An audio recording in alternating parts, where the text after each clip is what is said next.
Questions up, and then I'll catch up with chat and see what's going on. I think we were down here on question 21 for our musculoskeletal system. We were going through our batch of questions in this area, and here's our first one for today. Let me see what's going on with chat.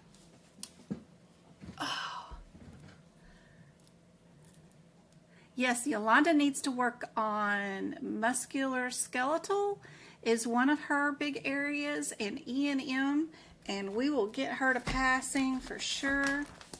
Practice as many questions as she can in musculoskeletal. Mark up some of those differences. Sometimes the difference in some of these codes in musculoskeletal, let's see, where's my little sheet here I've got?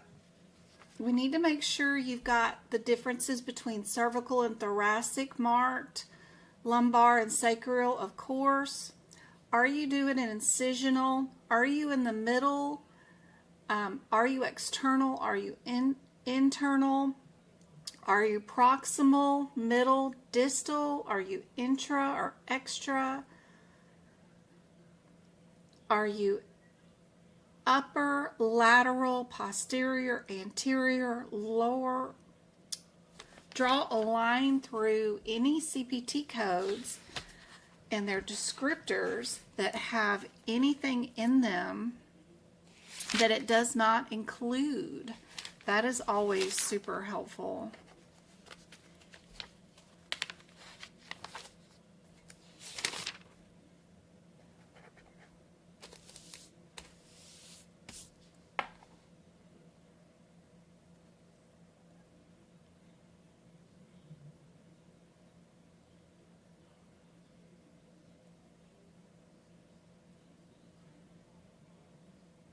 Happy Monday, everybody.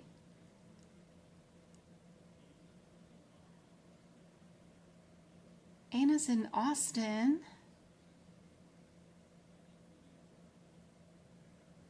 Yeah, I cannot get even on Facebook without being devastated. Missed it by 1 point. Oh my God, what a great score. That is really good, Marlene. You're one question away. That's a really good score. That's awesome. Hey Anita, good to see you.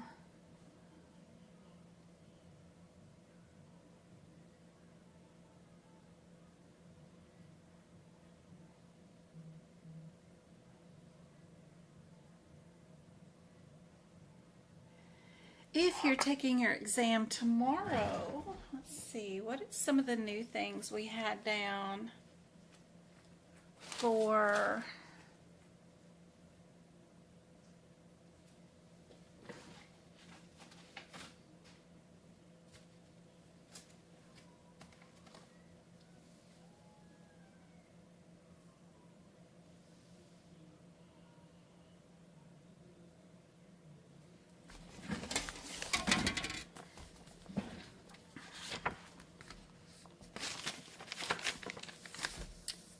pregnancy with COVID, peritoneal dialysis, yep, lab with those freezing stages, trigger injections, which one is not in the sinus cavity, P1 through P4 modifiers, osteosarcoma, NOS, which one is not true about special separate procedures, hypertension with CKD3A, penile implant, category 2 codes, Medicare Part D for sure.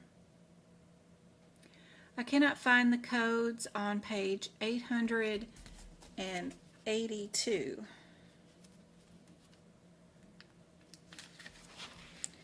They're in the front of the book. They're E&M codes. They're on page 19. It tells you that they're in the E&M section. So E&M section is in the front of your CPT book where your 99215 5212, you know, those codes are at very front of your book, page 19.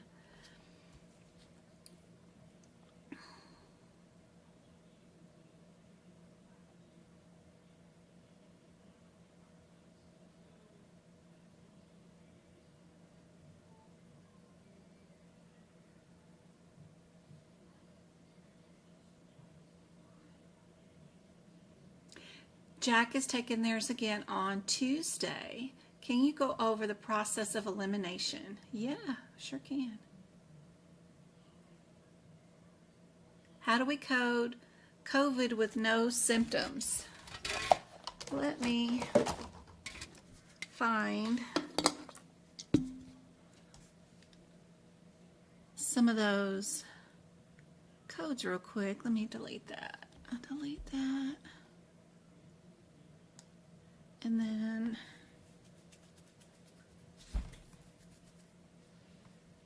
did I do that in our 2025 book, or so let me get my,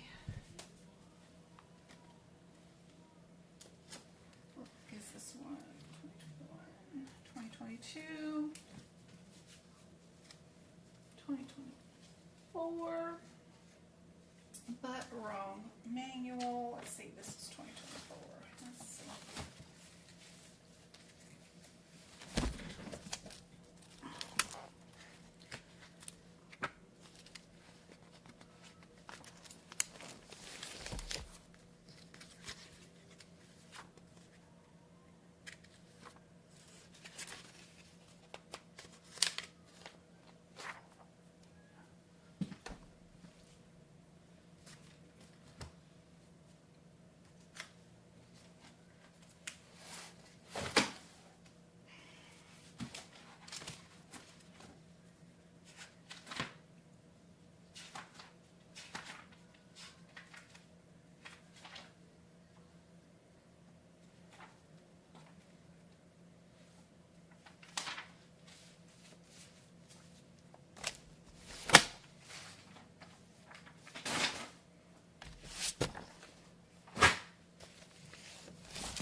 See, add in video capture.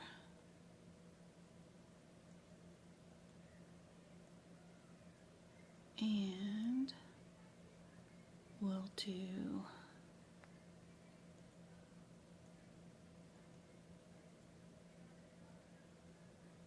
okay, why are you not working?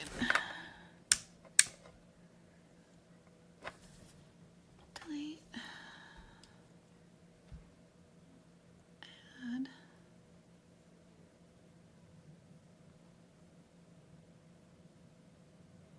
Video capture.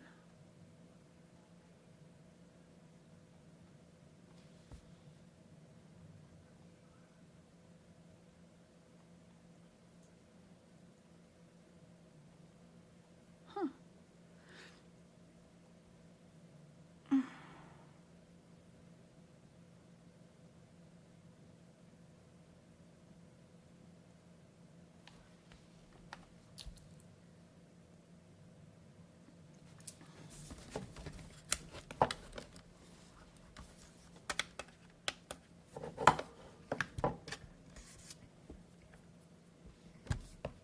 I don't know why, but I can't get the video to show for some reason. Let's see. Add video.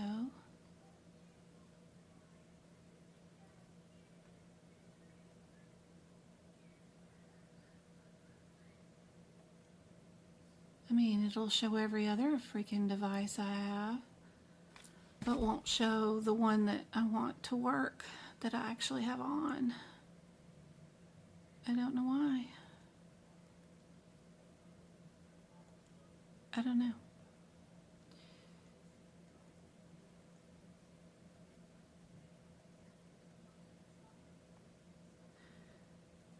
Let me let me restart this. Hold on, I'll be right back. So, let's see. Can I add a camera now?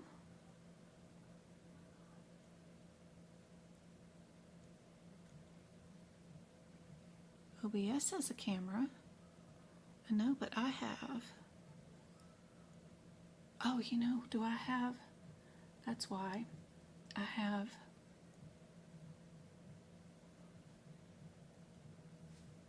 The camera is being used by another source. There we go. All right, I eventually figured it out. So if you had my COVID notes, you'd have this for your certification exam. So it's got everything in there, like if your patient is unvaccinated, what would the diagnosis code be? What if they're partially vaccinated? What if they're under immunized? Pneumonia due to COVID, what would be the answer? Every little practice exam question I've ever seen, I've added here, like a 31-year-old, shortness of breath, pneumothorax, refused the COVID vaccine, what would be their diagnosis code? Acute bronchitis due to COVID, here's the diagnosis code.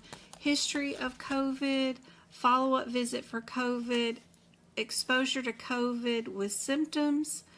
What if the provider documents this, that, and the other thing? Got it all down here. Let's see.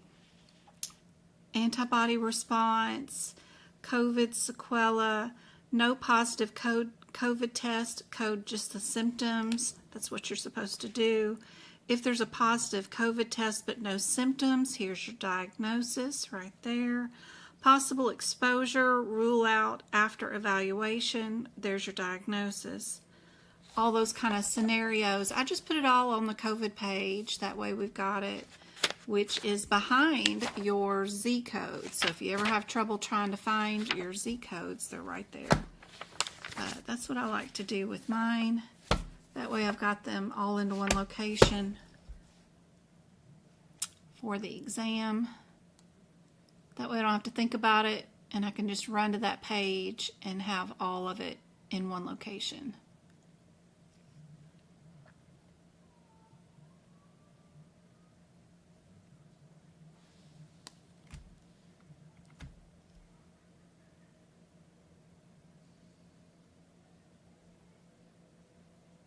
What you are doing.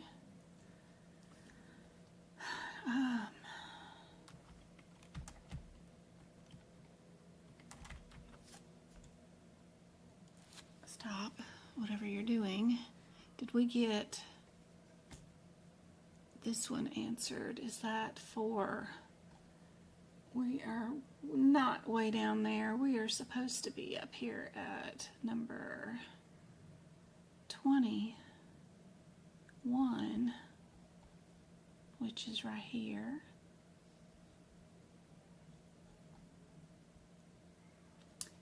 So with this one, of course, our answer is C. When you're doing this one, you're just looking for the process of elimination and similarities, right? You're only looking for the numbers and looking to see which ones are the same, right? So your only differences right here is just your 7, 8, and 9. So that would have me eliminating A, and I would only look at my differences between these codes. And usually it's subcutaneous, muscle, or bone, but depending on the question, I'm just guessing because I haven't looked up the codes. But most of the time it's like that in musculoskeletal. If you pay attention and look at the codes and read the descriptors, you'll see patterns like that in all these chapters where you'll know a little bit about usually what's the differences between our musculoskeletal code. Is it that we did stitches? Is it that we did like a closure? Or is it that we did an implant? Sometimes that can be your differences, but it's usually varying in something that's simple, something that's intermediate, and then something that's more extensive. but a lot of times, you know, it's simple, moderate, and big dog, you know, something bigger. But subcutaneous, muscle or bone, or simple stitches or explore, or a repair, or we implanted some screws or pins or plates or something like that. We did some sort of implant. But looking for the question, if you're going to try to decide if you are bone, muscle, or subcutaneous, always look for bone first, because you have to cut through subcutaneous tissue and muscle to get to bone. So if you want to ever figure out what the answer is, look for words that mean the word bone. And then if you don't find it, look for things that mean muscle. And then if you did go muscle deep, then you know your answer would be C, and move on to your next question. But you do have to know a little bit about your code set to help you out a little bit with these questions.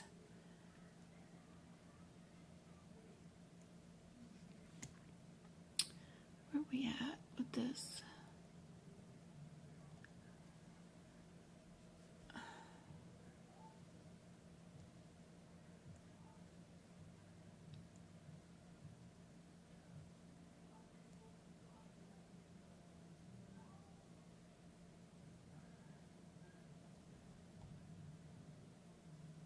Now for this one, if I was doing the process of elimination, we've got two of them that have a 2, 9, 8 in them, and then only one that has a 2, 3, 1, and one that has a 2, 3, 4. So I would probably eliminate C and A just based off that. The two similars are the 22 and the 24. 22 is your cheaper of the two procedures. Probably D is your answer. And we don't have to worry about the second code because it's the same on both answers. So if you wanted to, you could go look up your differences between those two codes, or you could just pick out the 22 and move on to the next question. 298. 298. 24 and 22. So they're both children codes, right? Off the mama of 29806. So mama is a shoulder surgery. Make sure that's exactly what you were doing to make sure that you are in the right area. Were you doing a scope? Look at your red header, right? Is that what we were doing today? Yeah, we got scope. So I know I'm in the right spot, and I don't have to worry about my 2, 3s or my 2, 3, 4s. And then what's my differences between the 22 and the 24? One's distal.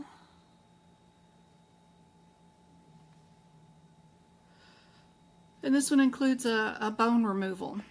So did we remove a bone did we remove part of a bone or not? So we'll look through here and see if we did anything to a bone and remove part of the bone. We did a bursectomy, but not a clavectomy. And we did a decompression and a release. We debrided some spurs off that clavicle bone, but we did not remove the bone. So yeah, 22 is a good one for this one. Yep, it's D. It's your cheaper one. If it's 24, you would have had to have removed some bone. And just, you know, getting rid of some bone spurs is not actual removing of the whole bone. Yep. D is your answer for sure.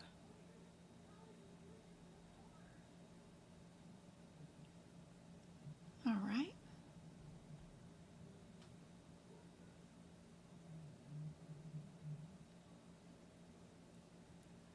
This one, just playing around with the process of elimination, right? They all have the same digits all the way down. Only one of them is a 7, right? The rest are all 6s, so definitely get rid of that. Would it be more likely that my answer has 2 codes versus 1? No, it's probably just 1. So D would be my answer. Pick it and move on to my next one. But, you know, you guys can look up the 44 and the 45 with the 46. What are those codes? If I look up those codes in my book, a 298.46 is a child code.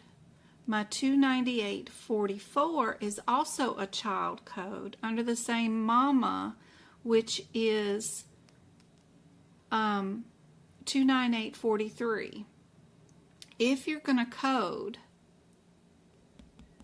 2 procedures under the same mama code, so is the 45, right?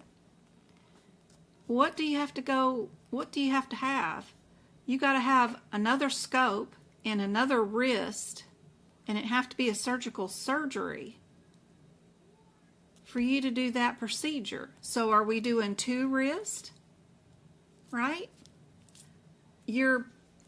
All the modifiers on this thing say left, left, left. Well, how many left wrists can you have that you can put a scope in on somebody? I only got 1 left wrist. I guess somebody could have 2 left wrists, but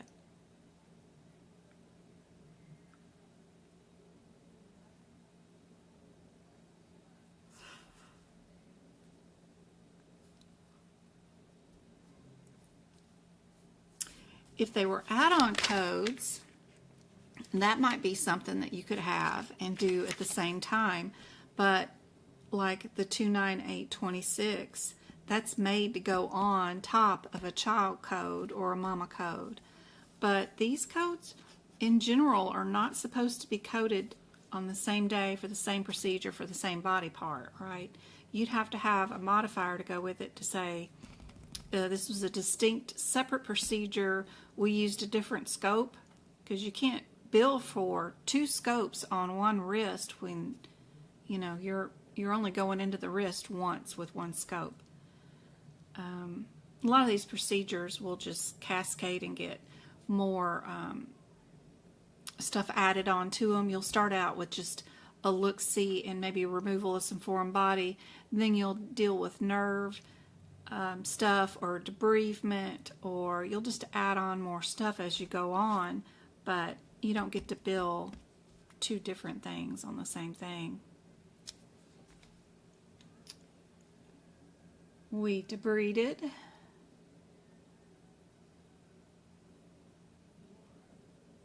We shaved.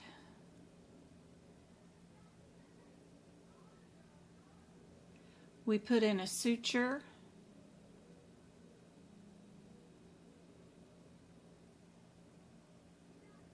There was a nerve in the joint where it's supposed to be, but there was no injury to it, so we didn't do nothing to the nerve. We noticed it, but we didn't do nothing to it. So all we did was put in a stitch and do some debridement. That's it. And that's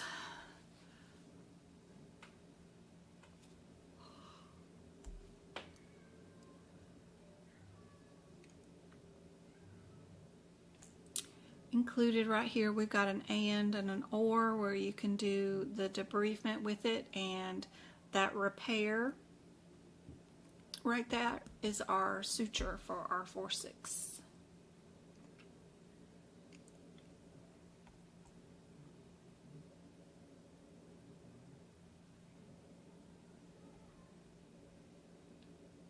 Alright, what do you guys think about this one? Catch up with chat. See what I missed.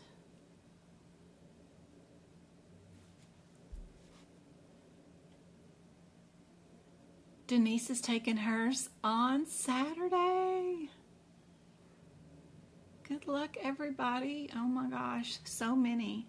Jack's taking theirs.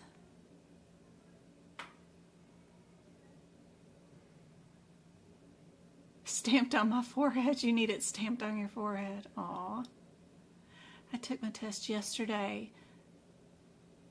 Got a 64 E&M and anatomy in midterms.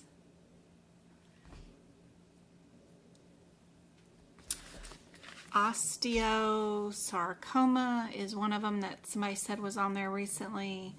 Which one is not true about a separate procedure? Hypertension and CKD 3A, penile implant, Medicare Part D, pregnancy and COVID, peritoneal dialysis, lab with freezing stages. Around the codes 88332. All your anatomy terms, don't forget, you've got alphabetical index in your CPT book. You can look up diseases. You can look up procedures back here. You can look up a lot of stuff. It's got a very forgiving alphabetical index. If there's a term on your exam that you don't know the answer to, look it up back here. There is a ton of definitions inside your CPT book. They're right here. This one page I just turned to is telling you what is going on inside a psychological evaluation and testing. There are definitions to what is a non-standard instrument or procedure. What is a behavioral identification assessment? They have definitions. They have real word definitions throughout your CPT book. If you will just look up the word, whatever it is that you might be looking for, they talk about everything. What is a non-coronary or non-pulmonary angiography? Here's the definition of a catheter placement. There's definitions throughout this book that are crazy helpful.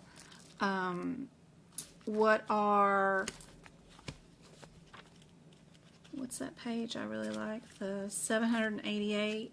I really like that one because it's got all the which of your arteries are all primary or level 1, your coronary artery branches and the list of them, which one are going to be the major coronary arteries, which ones are those, and then which ones are the branches. The branches are the ones that are second and third, right, when these are the first, right? Then they've got a definition of the coronary artery bypass grafts. What does that mean? There's a ton of definitions throughout the entire book. All your eye procedures, heart procedures, what's a defibrillator, what's a pacemaker, they're all listed in here. Don't be afraid to use the alphabetical index in the back of your book because there's a ton of info back there. At least it can direct you to the right pages for sure. So if you're doing this one, you've got 2 answers that are in the 254 and 2 answers that are in the 256 area. Of course, A is your cheapest option out of all of them. Just looking at them numerically. What's my differences between my 254 and my 256? Look at all these definitions in the front of your musculoskeletal book. It tells you exactly what a fracture is or what a dislocation is, what is an open procedure, what's a percutaneous procedure. Tons of definitions. Tons. All right. Anyway, 254. Look at these definitions. What's a corpectomy? What's a fossectomy? What's a forectomy? What's a hemiectomy? Definitions. What's a laminectomy? 3 more definitions right there. 3 different laminectomies. All right, 254. You just need to be able to alphabetically look up whatever word they're trying to make you define and then run to that code set. And there'll be definitions there.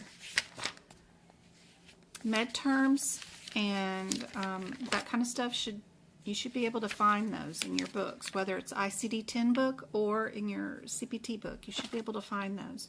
Use those alphabetical indexes.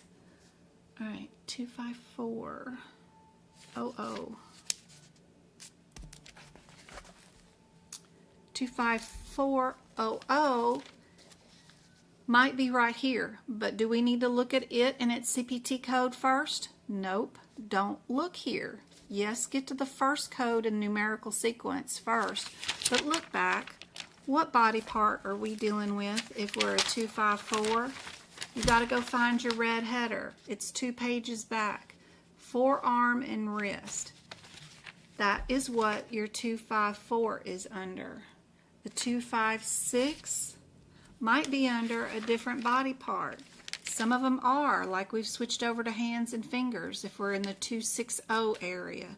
So knowing where to find, yes, the CPT codes and its descriptor is helpful, but that's only part of what you're supposed to be doing. You got to be able to go back, find your red header, and then the 256 or 25400 is under what type of procedure, under what body part. We're under forearm and wrist, and the 25400 does not even have the procedure listed here at all. So I'm still not looking at this page. My next step is to go look at the procedure. If I'm doing 25400, I'm under repair, revision, and reconstruction. Is that what I did today? If I'm under 25607, I would be under a different procedure, right? 25607 is over here. It's still under the same body part, which is forearm and wrist, but I'm under a different procedure, which is only for fractures and dislocations, the blue header. That's what this question is about. Do we know the difference? Because I bet the 25679 or 07 and the 25400 are probably the same procedures, but just one of them is only dealing with the repair, revision, and reconstruction of that body part, where this one's dealing with, the last two answers are dealing with fractures and dislocations. What was wrong with our patient today? Why did they come in? What are we dealing with? What are we doing? 25607 and 09 are both open procedures of the distal radius. One of them is intra and one of them is extra. The 25400 and the 05 are repairs of a non-union or malunion, right? So what happened to our patient?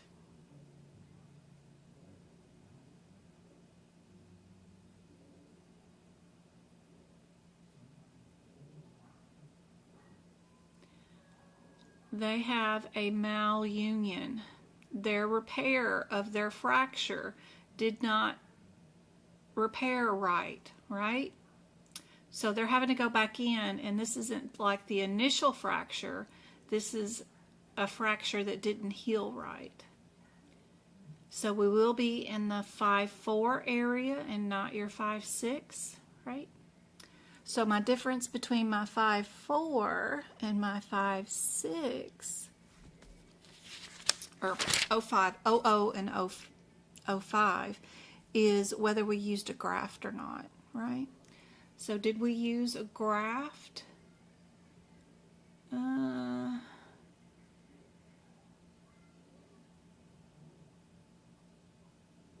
series of this was utilized to open the fracture site, and normal distal radial architecture was restored.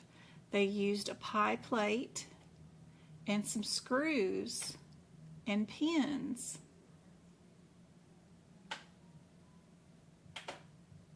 And some cement. Is that a graft?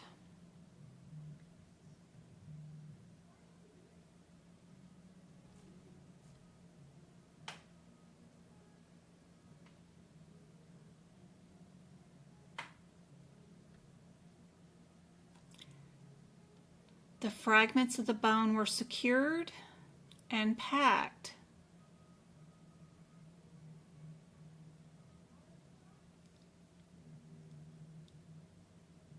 And they used this Norin SSR, which is cement, to harden into place.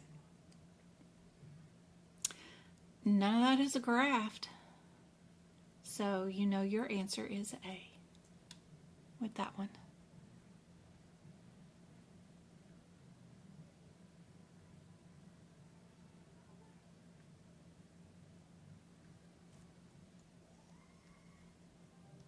Can you see that how this one would be under the repair and revision and not under a fracture, and how you could get that mistaken during your exam? Look for the words malunion, or that this was an old fracture. They had to go back in and re-break and put back right.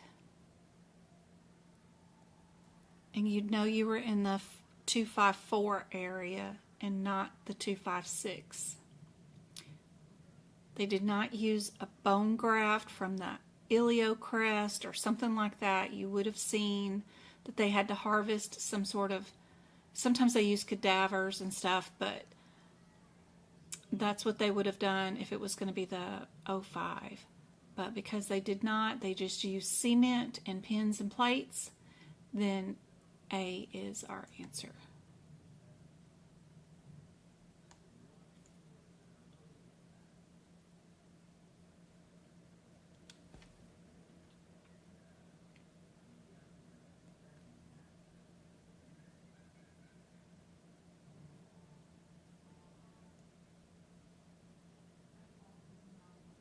Everybody got that one? I got 18 likes and 32 people on.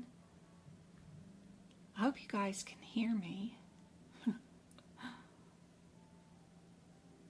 Alright, I'll let you guys do the next one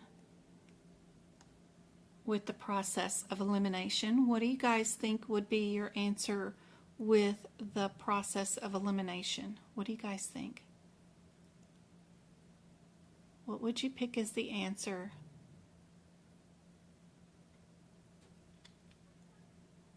If you were doing the process of elimination with these codes. Just type it in chat. What do you guys think?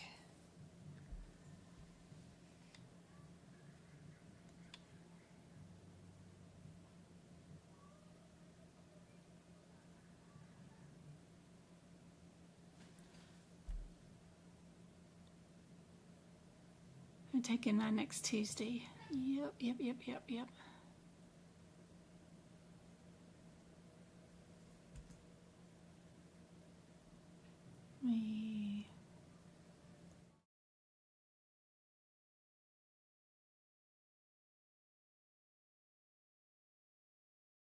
I was not seeing chat, so I couldn't tell if you guys were talking or not, so I had to hit refresh.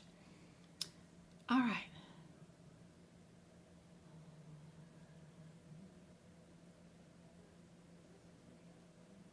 Hey, Julie, good to see you.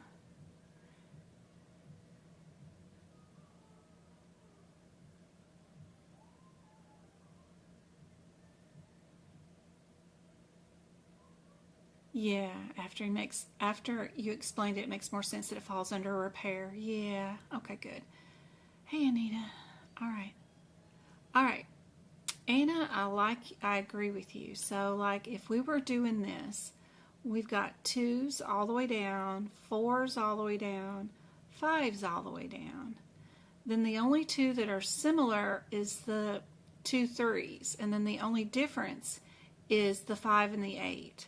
Plus, would you build 2 codes versus 1? And so if I was doing the process of elimination and looking for similarities, I would pick B also as my correct answer and move on to my next question without reading anything. And that would be it. But if you guys want to know why the answer is what it is, we can go to our 2, 4, 5, 35, and 38. 2, 4, 5.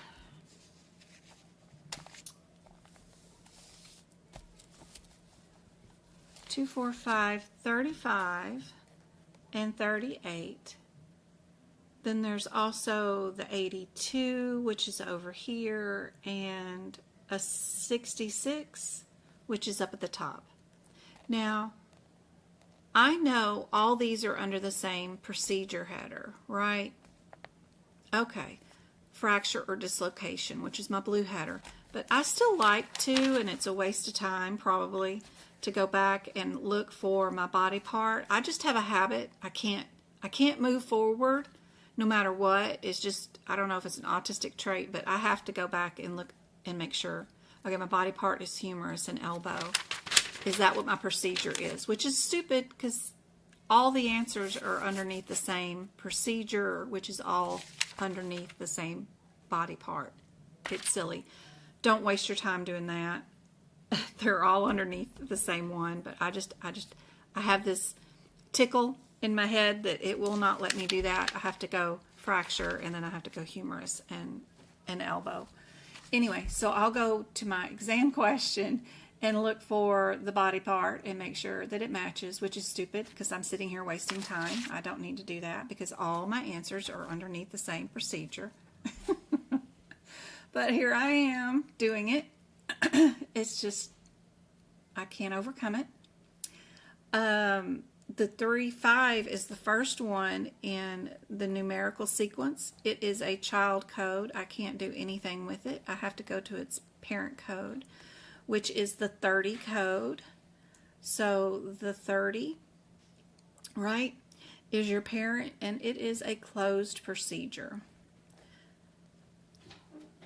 My 38 is percutaneous. It goes through the skin. I'm sorry about my hair. You gotta clean out that shower, that sink, and then the floor. I'm sorry. And you pile all that, and you're shed. You shed. Yes, everybody sheds. I shed. But when you're in the shower, you take the little hosey thing off the shower head and you spray the shower down around you, 360. Spray that water around and make sure all the little hairs go down the sink. Nobody wants to get in that shower after you with all that little hair of Travis stick all over the place. Okay. And then when you dry off with the towel, okay, and you put on your drawers, what do you do with the towel? Oh my God. You put the towel on the floor and you scoochy it with your feet, and it's damp. It picks up all the little hairs that you've also dropped on the floor. And then you know what else you do? The washcloth that you used in the bathtub shower that you should have used. Hopefully you've used a washcloth to wash your butt. Okay. Oh my God. Are you live? You pick that, yes. You pick that up out of the shower. And you rinse the sink out really quick. And then you wad all that up and you don't throw it outside the shower room. Oh, no. You pick it up and throw it in the laundry basket in the laundry room. And that is how you don't leave the bathroom so disturbing for somebody else to come in behind you. She's on her live. She's lying. Good day. I am live. I am live with all our family right now. Oh yes, God. Travis. Why? Your hair is on your bed now, so go have fun with that. These boys. What am I going to do? What am I going to do with these boys? All right. So this one is percutaneous, right? It goes through the skin. Our 82 is also percutaneous. It goes through the skin, and then our 66 is also percutaneous. It goes through the skin. How did we fix this fracture? What did we do?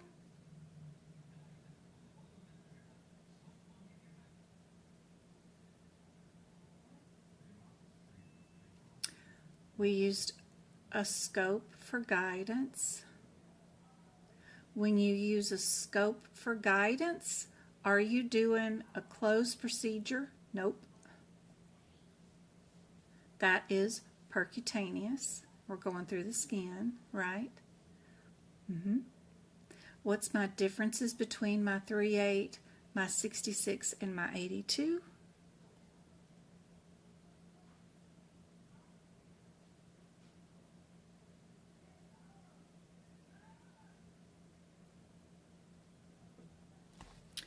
This one is supra, right? My 66 is epi.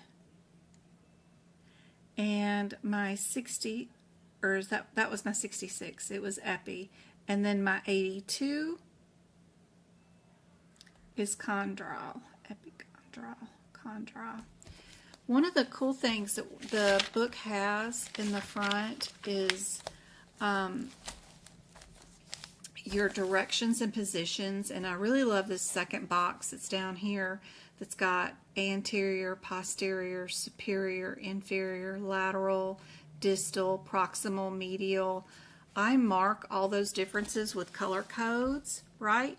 And then I'll come through my book and color code all these up so that I know that ahead of time before the exam. These are supra and trans is my 30, and 38 is supra and trans. And then I'll know that my 66, just by the color, that it's epi up on top, right? And my 82 is medial or lateral, right? So it's just the position of where we're at, right?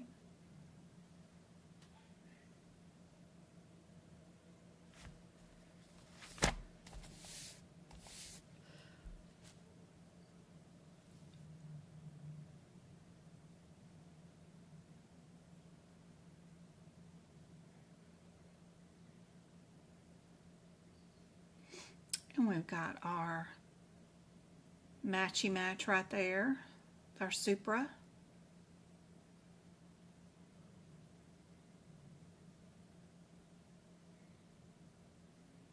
So that again makes our B our correct answer for sure.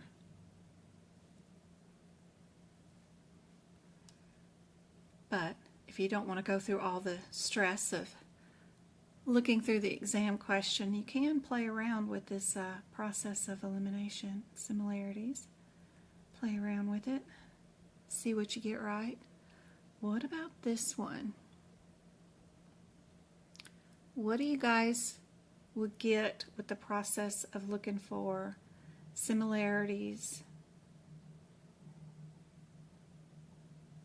We've got two of them that are 77 and two of them that are 78s. Go see if there's a difference in our headers, right? 77s are going to be cheaper.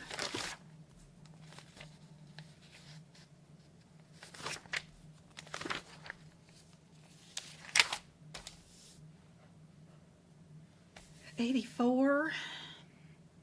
7784 is here, and then our 92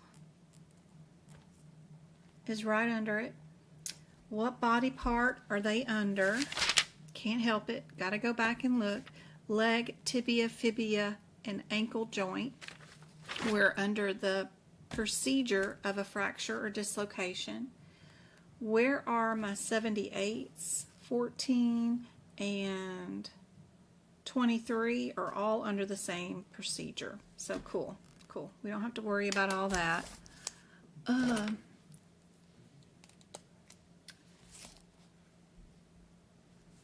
Our 7784 is our first one, and I probably shouldn't use pink because that's going to mark it a wrong color for me. Where's the little green one?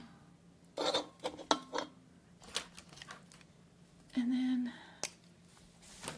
we've got 84, and then we've got our 92. That one's going to be pink too.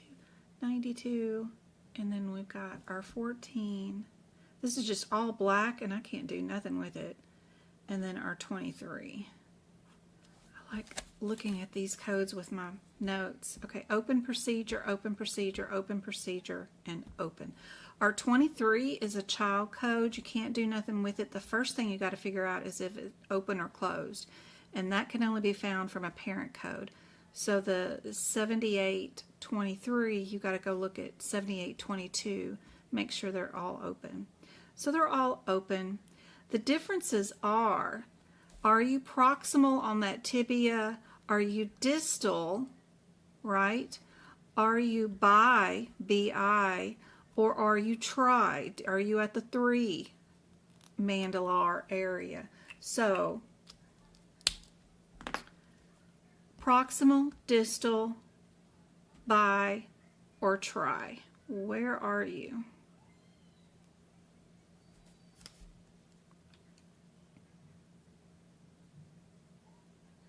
We are distal.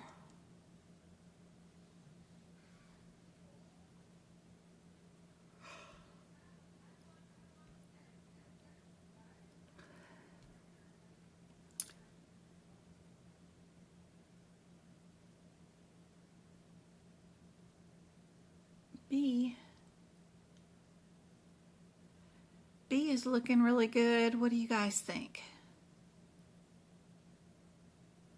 Let me see.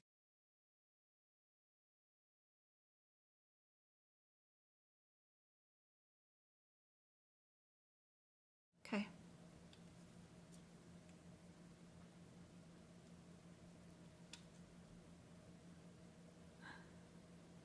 Yes, indeed, the 360 tray. I know. Your son's birthday was yesterday? Aw. You just told me your son this.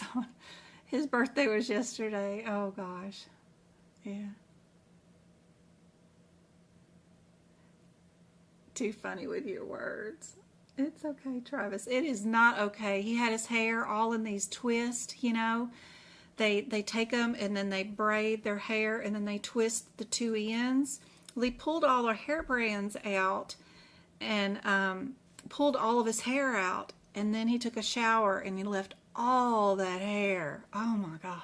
And then he went to the gym to work out and he left his towels piled up outside the bathroom on the floor and then left the hair all over the floor, all over the sink, and all over the shower. And he's got 2 other brothers that have to endure him. I don't share a bathroom with him. Lord knows I never would. We would not survive. But his other 2 brothers have to deal with his mess. He runs around here like he's a princess. Doesn't clean up after himself. So I cleaned up his mess, gathered up all of his hair, and put it in his bed. Yeah.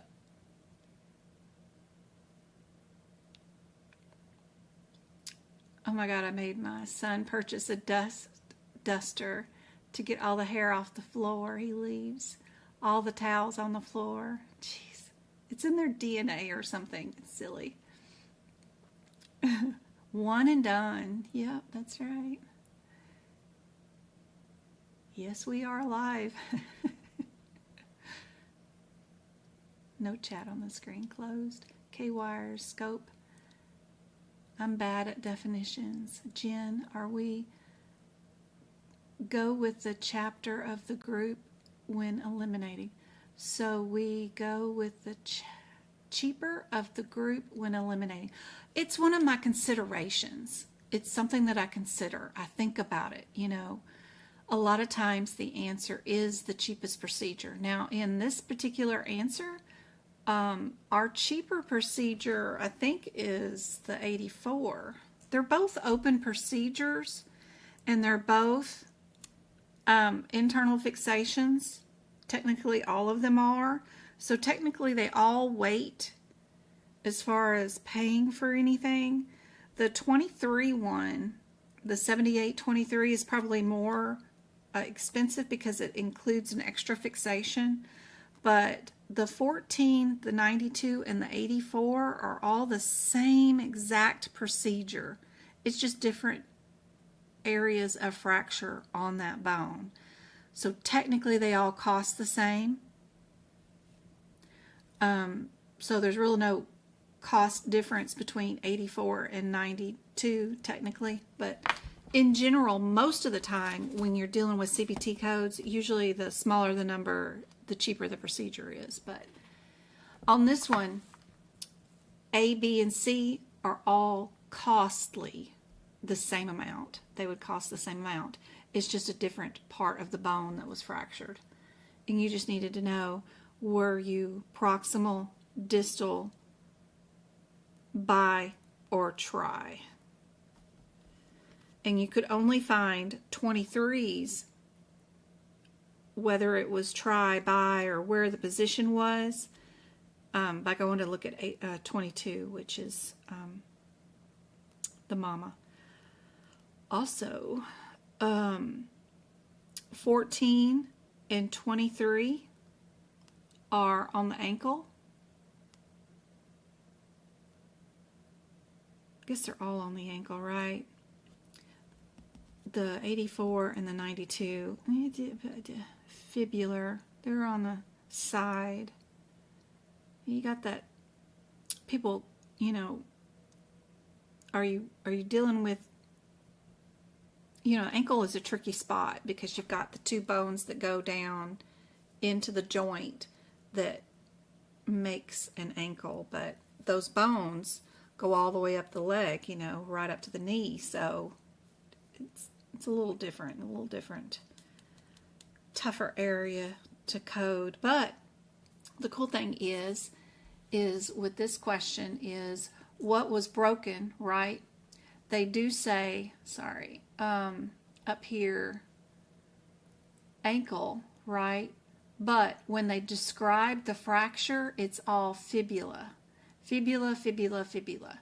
They don't say ankle again. So the C and D,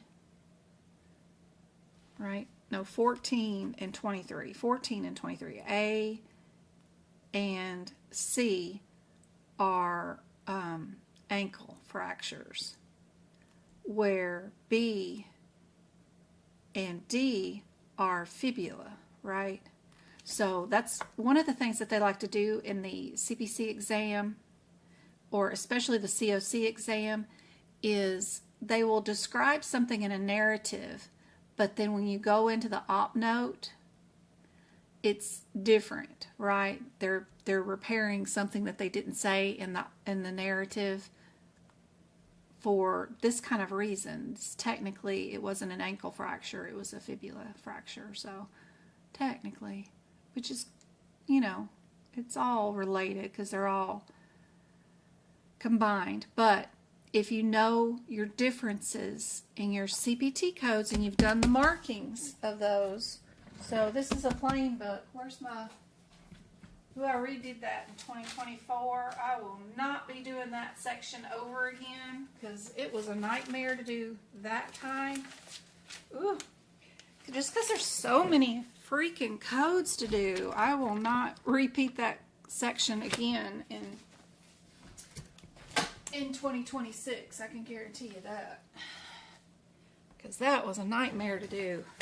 But if you made notes in your musculoskeletal section around this area, one of the differences are, of course, mark up that you're in a different bone, right? Somebody's ringing the doorbell. Good gracious. Where is our 77s? Yeah. So I'll have them marked differently. Medial, posterior is blue. Proximal is green. I'll be right back. Let me see. It's probably just Walmart delivery for somebody. Is that Grandma delivering or is that the mailman?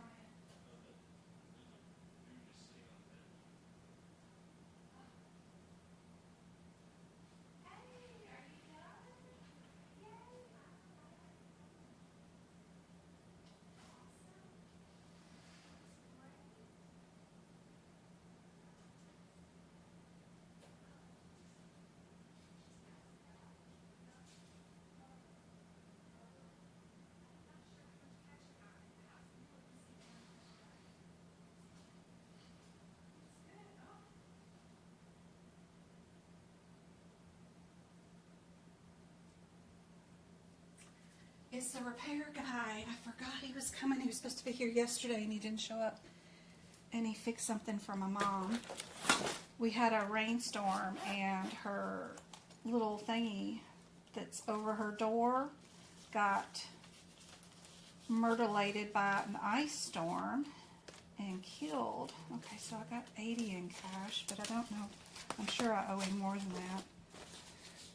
Maybe I got a Zeal. Where's my cell phone? I have to Zeal him the rest if he's got Zeal. What did it cell phone? I'll be right back, guys. Sorry.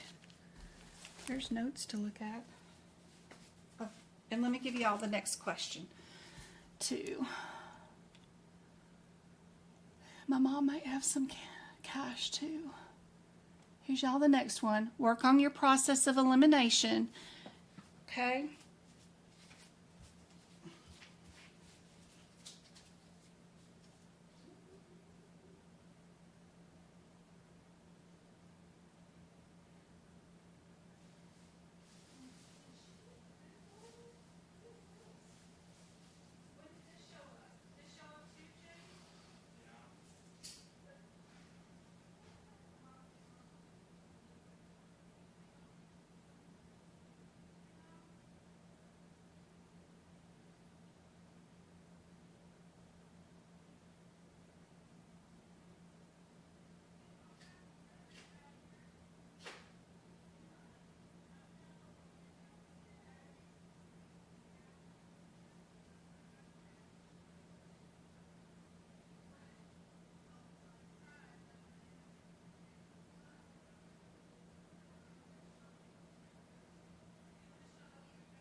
Sorry, guys.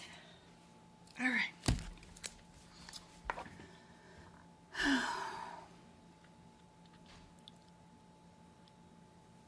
All right, if we are dealing with our next one, what did you guys think would be your possible answer? Of course, B is the cheapest, right? You've got 3 of them that are all in a row, and B is our cheapest. Let's go see what it's looking like. 250. If we go look at it, we're under forearm, wrist, incisional, right? Is that what we were doing? Is that where we're at? We got left arm. Oh yeah, that disease, that one for sure 100% will be on your exam. And see, it's written inside the CPT code descriptor. You've got it in those brackets. They love that word right there, for sure.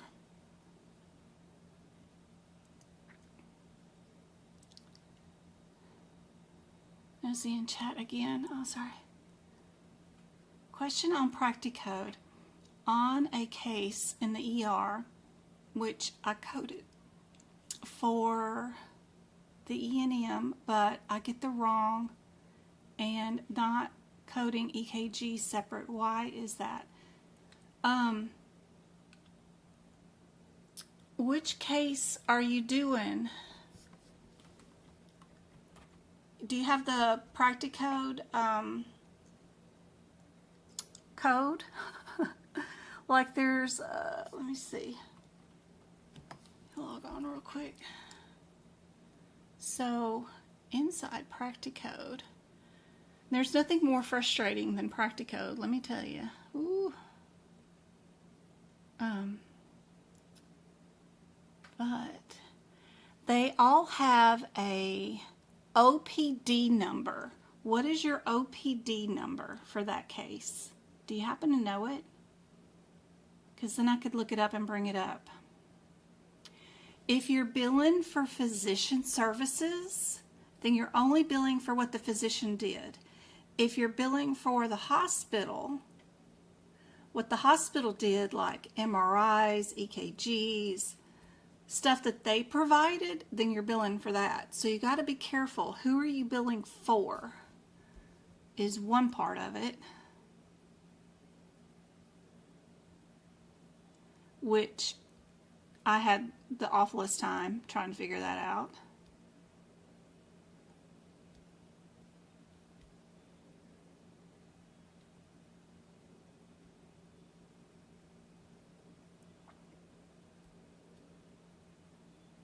Jen, it's kind of misleading trying to read fast on the exam.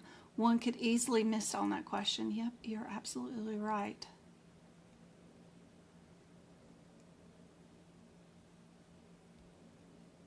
We all family, that's right. We're all here to help.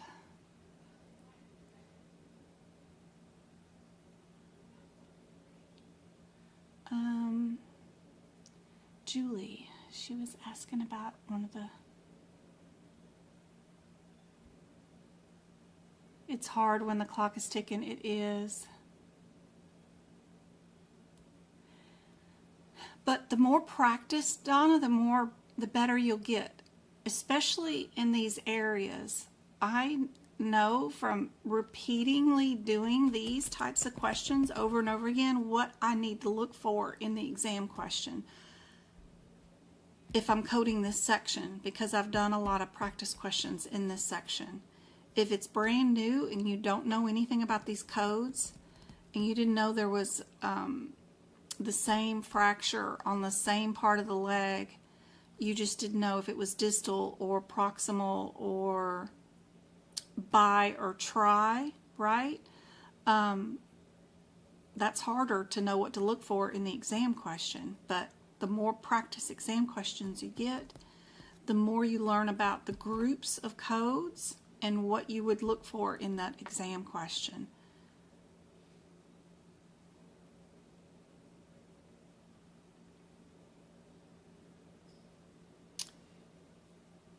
I didn't do a thing for the 4th of July. I didn't spend any money. I didn't buy any fireworks.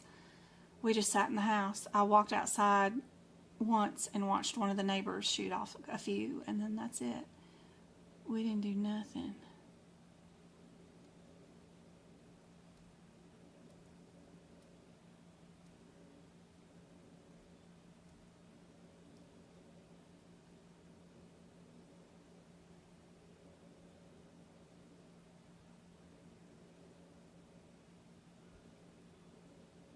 Well, I watch your videos over and over and over. Okay, case number 7413. Yeah, I got all kinds of time. Let's see.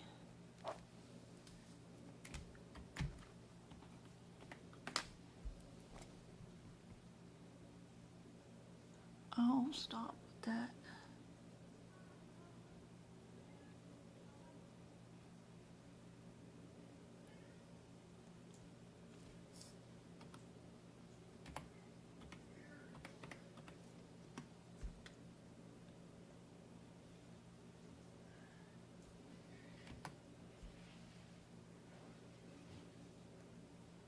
Let's see.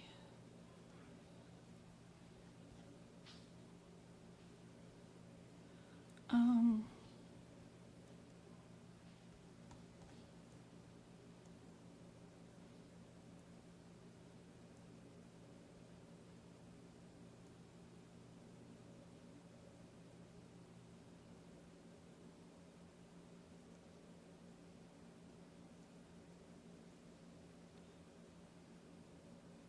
7413. All right. ER patient. Let me see. Can I get this one? Okay. Ooh. So, if you guys ever wanted to do this nightmare of what they call pocket,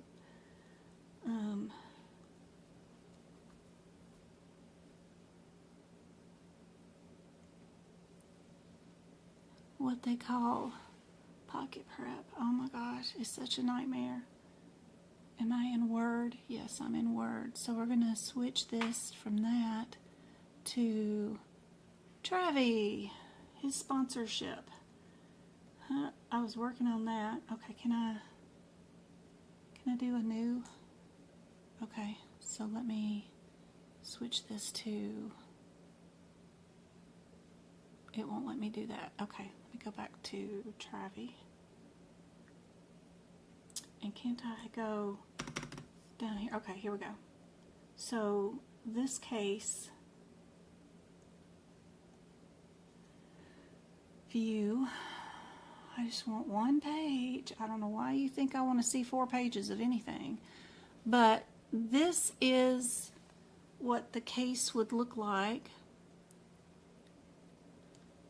if you had Practicode. So you're just given this chart with no context at all. It just says medical record, emergency room department, right? And it's got patient's data, chief complaint, and then you have like chest x-ray done. You could see that, but you see it was signed by Gail Andrews, right? And then you've got the chest x-ray, and then you've got a conclusion, and then you've got another doctor coming in, Peter, or whoever, the radiologist who's coming in, and then you've got labs, and then you've got IV fluids, some nurse's notes, the chest x-ray. Then you've got another, the doctor signed again about the laboratory results, and then the patient. You've got triage notes, blood pressure, meds listed, date and times of IV access from nurses, the nurse marking about discharge, they were given antibiotics and sent home, and then another signature by Gail Andrew. And that's it. That's all you're told. And then you're given this piece of paper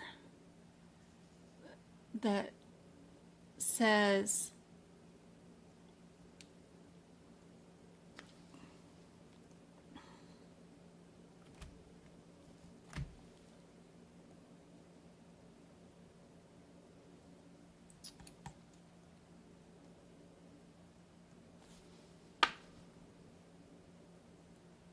here, fill this out for this patient. So what's on this piece of paper is a place where you will type in what you think the primary diagnosis code is, and then any secondary diagnosis codes. You'll enter in your E&M visit. You'll add modifiers. You do have to point which diagnosis goes with which service. For like the E&M visit, is it the first diagnosis code, is it the second? And then any CPT codes, right, that you enter in, and then what diagnosis code they go to. And then you hit the submit button, and then it tells you if it's right or wrong, right? Now, when I did it, I billed for acute bronchitis, NOS, and then the symptom, and then I billed for an 84 for the ER, 25 modifier, because I did add on the EKG. And I got 100%. Your question was about why wouldn't you do the EKG? Did you bill the EKG and they told you it was wrong? Let me go back up to her question, because I thought she had billed for the EKG and didn't. Okay. On a case was in the ER. I was coding for the E&M but got it wrong for not coding the EKG separately. Why is that? Yeah, you know, you saw that the radiologist commented and billed and made their own judgment on that chest x-ray. That's why you don't bill it. Okay, but the EKG, did that doctor read and sign on it and say that they read the EKG? See, that doctor read and signed on the labs, right?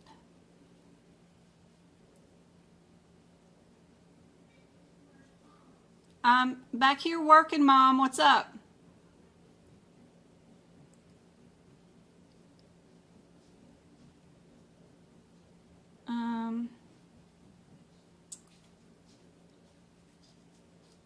What's up, Mom?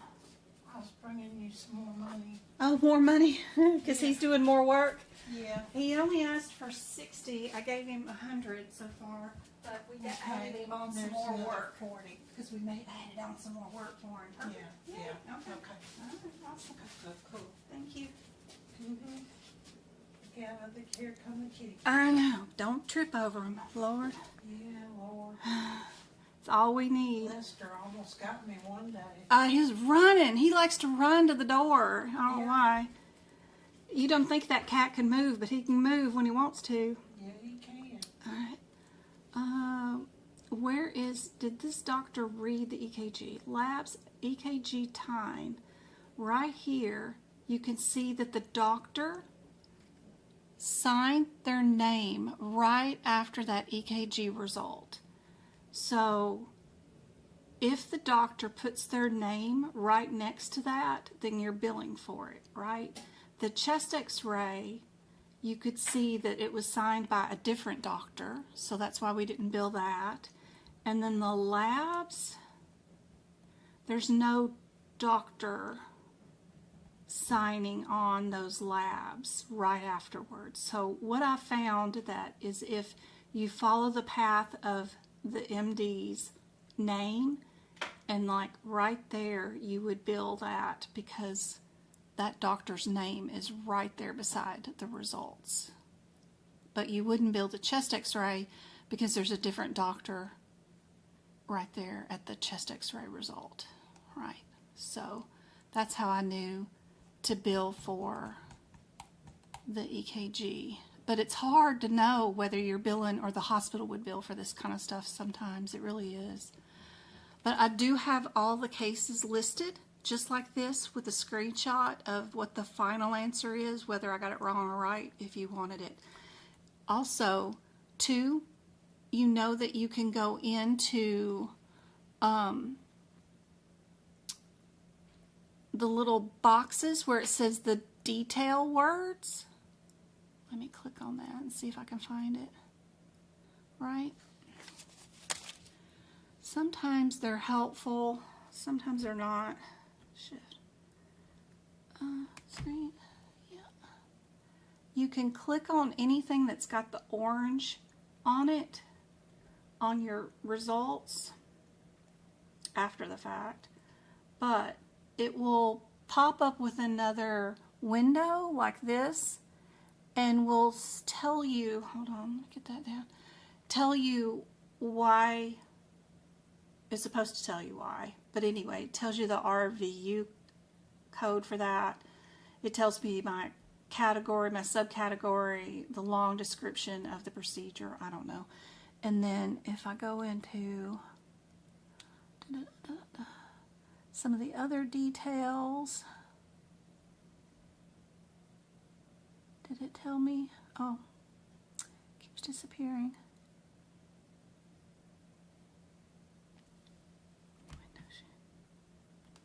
Trying to screenshot while in a system is not fun. Where's Travis? Where's his thing? There we go. In here, paste. You can see that I clicked on the ER thing and then I clicked on its orange part and it gives me a little detail. I don't know. Sometimes they fill up those little orange boxes with some information about why they picked a particular thing, but these don't seem very helpful. They're just telling me what the diagnosis was or what the office visit was, but maybe if I gotten it wrong it would have had some better information in there. But those little orange details you can click into sometimes and can be helpful too. But anyway, if you do join, let me get back to here. Where am I at? And go to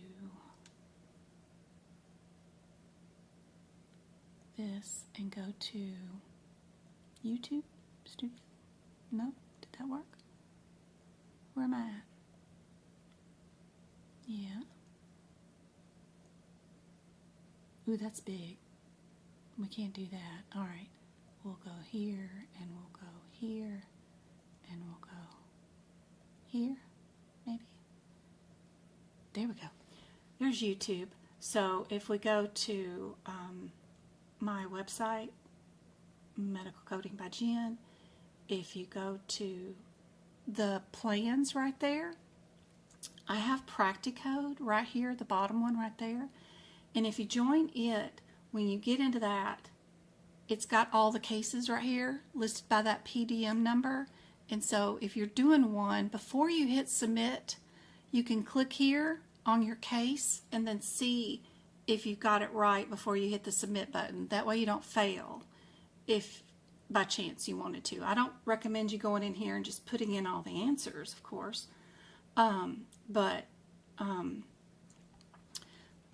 You know, it's handy. You know, at least try to learn from whatever they're teaching you. The first 100 or whatever is great to do, but 600 cases is a nightmare for sure. Some of them will be wrong no matter what. Like the answer that they're asking for is like strep throat when the patient was here for chest pain. It's like, what the hell are they doing? But that's okay. Just put in what they want and go on with your day. There's an error in that one. But not all of them are full of errors. It's just part of being a human being. You know, we all make mistakes and stuff. So anyway, hopefully that is helpful to you and answered some of your questions about why you would bill that. So look for your originating doctor who's doing the orders, and then look through those notes and see if they have written notes down with their name attached to it really, really very closely. It'll be like right beside the note, and that will be helpful. All right, let me get this back to where we're supposed to be. And I think we should be not here, we should be there.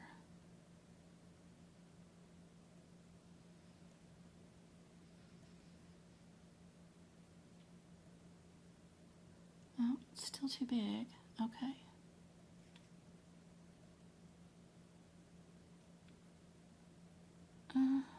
That's not formatted the right way. Which one did I have that was formatted right for you guys? Okay. Why are you not formatted right? That's not formatted right. I don't want to reformat it because it's a nightmare to do. That's not done right. This one was too big. Why is that too big all of a sudden? I mean, and why is it?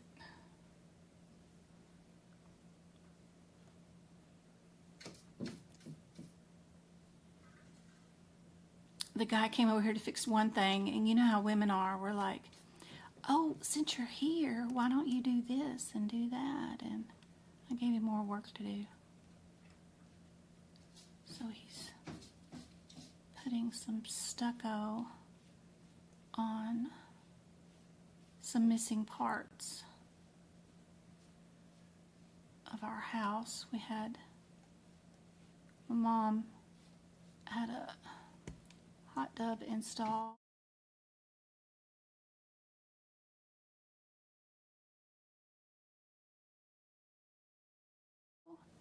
Back to this, sorta, kinda.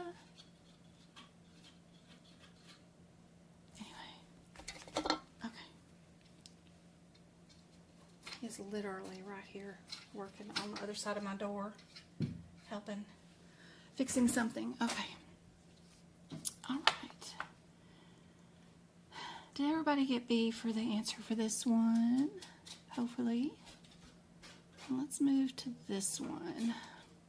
And let me check up on chat and see what I've missed. Okay.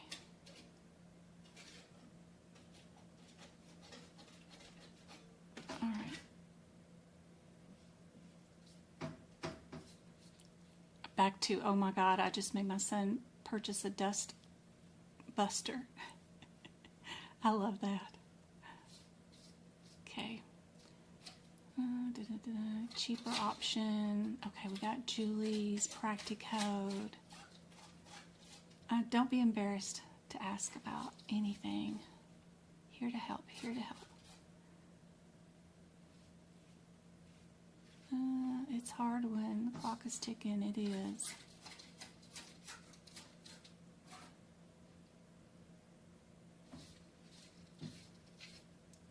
Okay, Julie got the R02, yep, and the 25, just not the EKG. Would fall under the E and M, yeah. Practicode drives me crazy.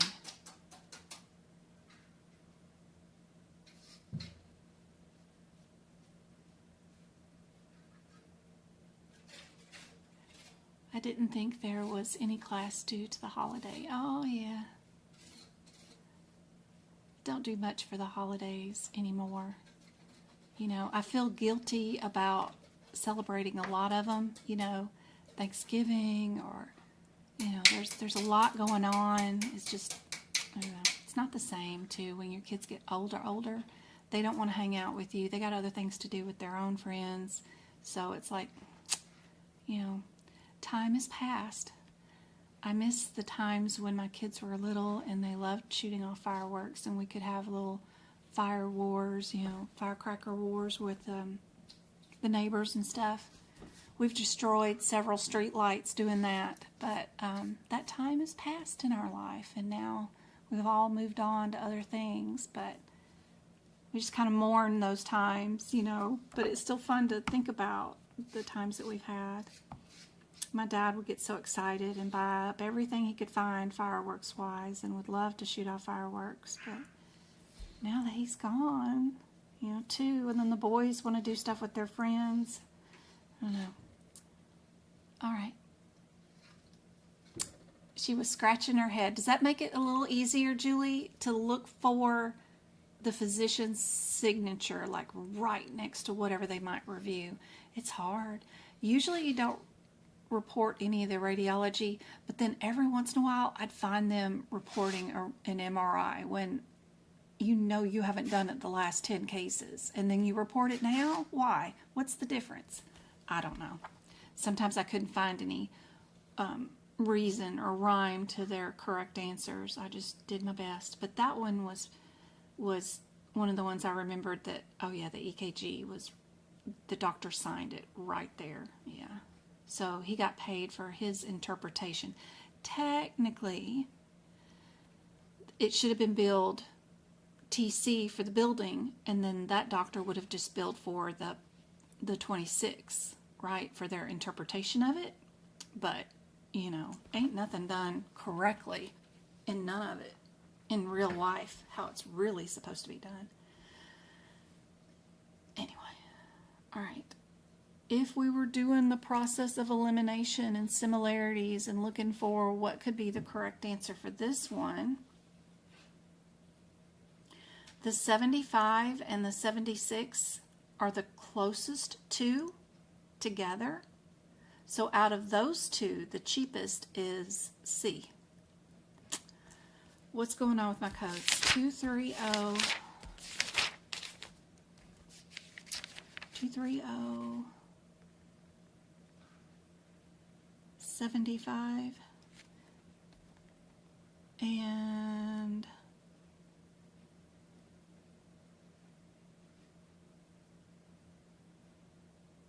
76.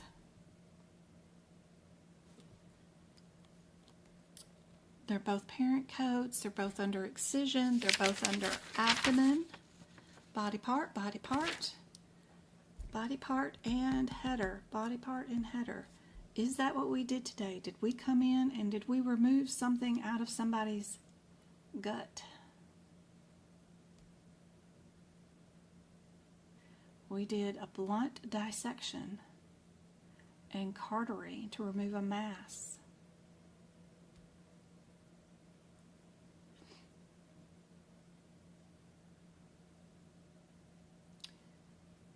Are 30 and what was the other one? 66. Okay, that one's under excision too, but 30 is under a different procedure, which is just an incision. Knowing the differences between an incision and an excision is difficult. It's hard.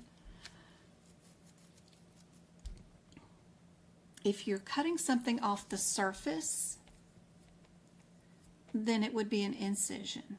If it's an excision, you went in and you had to remove something from inside.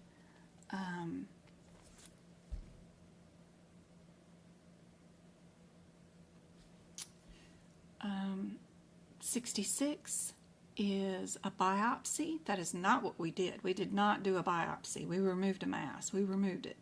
A biopsy will be done on what we remove. Any time you take anything off of somebody, you're going to send it to pathology and you will get a biopsy report. That's not the same thing as removing it. Biopsy would mean we would left the mass there and we only took just a tiny bit of it to send it off to see what it was. But if we removed it, that's a whole different thing. Yep. And so your differences between 35 or 75 and 76 are whether you are subfascia or subcutaneous. So knowing your differences between subfascia and subcutaneous is super helpful. So in our integumentary section, right, we've got our lovely chart here, and we've got our epidermis, dermis, fascia is in our subcutaneous tissue.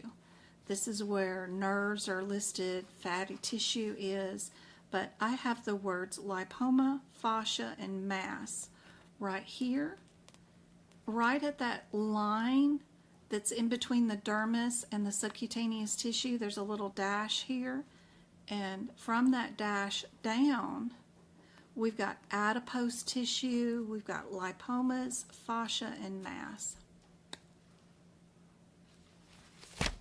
Sometimes that's helpful with some of these questions.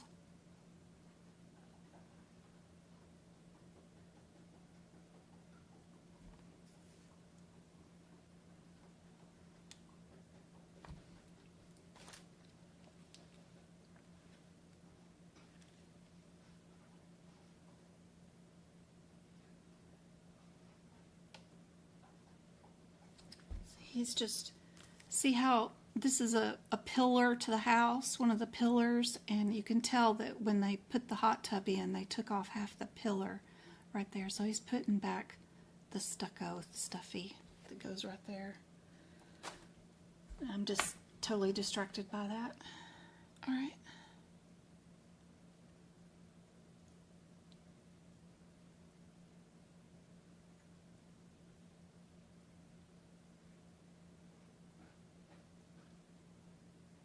This one says,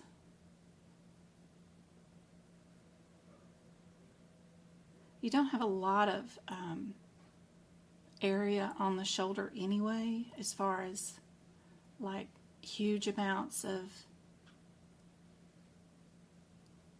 tissues and stuff, right?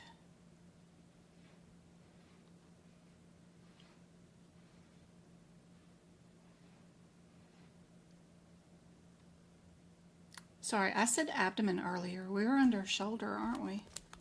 Which is the other red header right there. There's two red headers on this page. One's abdomen, one's shoulder.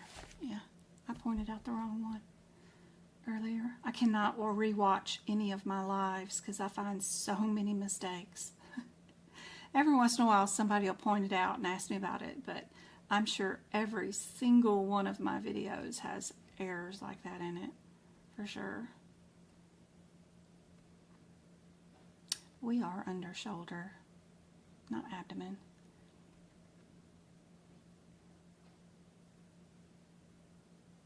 And you just need to know whether you are subfascia or intermuscular, or whether you are subcutaneous. Think about the body part too. We're in the soft tissue, right?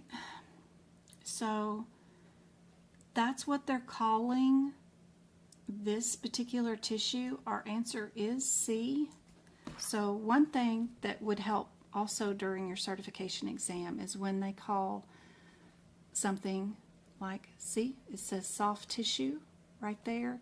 In both of the 76 and in your 75, both of them say soft tissue, but you need to know whether you are subcutaneous or superfascia.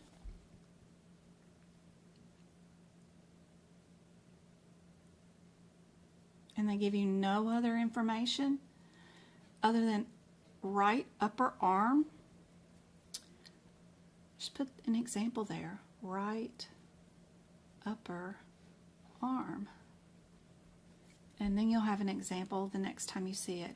Maybe underneath the underarm, like if it was supposed to be like under the arm, you might have more fat tissue there, but there's not a lot you could have on the top part of your shoulder anyway. So, yeah. All right, what about our next one? Let me hit the refresh button.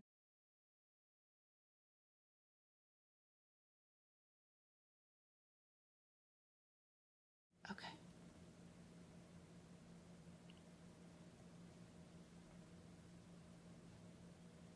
Yeah, they did excise it. They did remove the mass. You're welcome anytime, Julie. If there's more than one doctor, how do you know what to bill for? Good question. Right? It drove me nuts. with that one, it wasn't a radiology report, it was an ER note, so I knew I was billing for an ER note. Some of them will be radiology reports, and you'll know that you're billing only for, like you are billing for a radiologist. So look at the note, see what you're doing. Is it an operative note? Is it an ER note? That was definitely ER. It had nurses' notes on it, you know, all that kind of stuff that was going in on the ER. So you're billing for the professional side, the physician side. There's a lot of videos that go with Pocket Prep too that probably a lot of people are, is that Pocket? It's not Pocket Prep, it's Practicode. Sorry guys. That goes along with it that you need to make sure that you watch also. So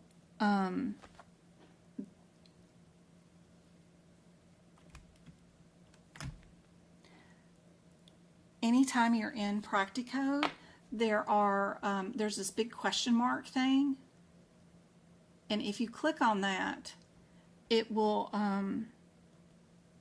lead you to these videos right here that are really helpful. They tell you, okay, this is what you're doing, this is who you're billing for, in a roundabout, general, unhelpful way, but it does get you started. So anyway,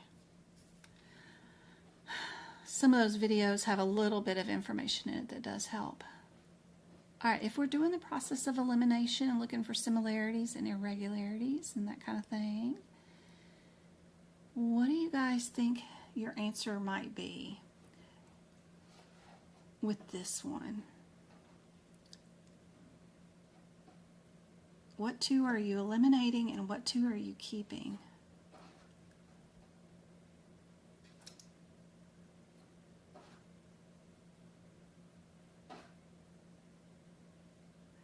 Okay, my mind is blown. Aw, so sweet, Julie. What confused me was the word mass. Yeah. And in the book, the word is tumor. Yep. Yep. It's a nightmare. Their vocabulary changes quite often, for sure. All masses, lipomas, and those are all coded in musculoskeletal. Tumors and other things are supposed to be coded in integumentary. All right. Yep, I would eliminate A and D. Yep, and just look up your 30 and 38. 24.5. 24.5. B is our cheaper one, right? 45, 30, and 38. 45, 30, and 38. 38. Okay. One's closed and one's percutaneous. Super easy. What did you do? One's supra. They're both supras. They're both trans. They're both humeral fractures. But one is closed procedure and one is, if you did 30, all you did was put the patient in a sling, because there's no manipulation, there's no fixing of a fracture, and it's a closed procedure. So in my notes, I have the word sling. You didn't do anything but give them something to wrap it up in. If you did 38, you went through the skin and added some wires and secured the fracture in place. So we'll just check our question and see if we had to do anything, right?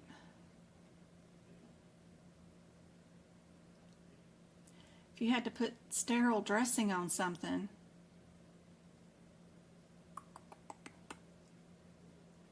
then you went inside of it, right? We got pins were placed through the skin. Yep, we went through the skin. We charged the more expensive procedure for sure. Yep. definitely under the fractures header, and our body part for this was our humerus, arm, and elbow still.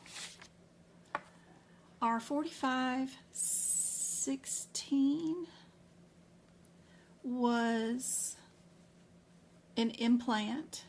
If we implanted a rod, it would have been, you replace the bone, right, with a rod, an implant. If you did 46, I love my notes with these. We had 2 fractures that we were dealing with. You have to go look at MAMA code, which is 45. 245, 45, which would have been an open procedure. We would have cut open with a scalpel, and we would have fixed 2 fractures with plates and screws and stuff like that. But it would have been 2 fractures. Both bones been broken. I will not be repeating all these, rewriting all these notes. That took me 2 months, I think, to do these. It was awful. It's such a huge section. Yeah. Answer for this one is C. And let me make sure we get chat.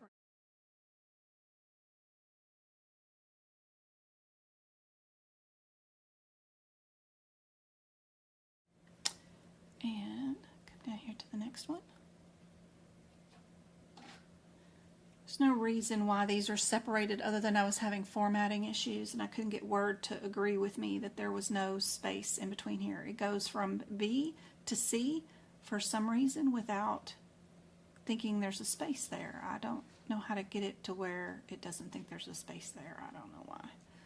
There's no significance there. If you're doing the process of elimination and looking for similarities, coding irregularities, what do you guys think your answer might be for this one? If I'm doing this one, our first code is the same, so it's a wash. We're not going to worry about it. Our second code, 3 of them are 5-4. So I would eliminate D. And then what's left over is either the 4-6 or this one. Yep. The 30s and 2 of the answers. 31 is not in the other answer. So get rid of that one. Because these both have 30 in them.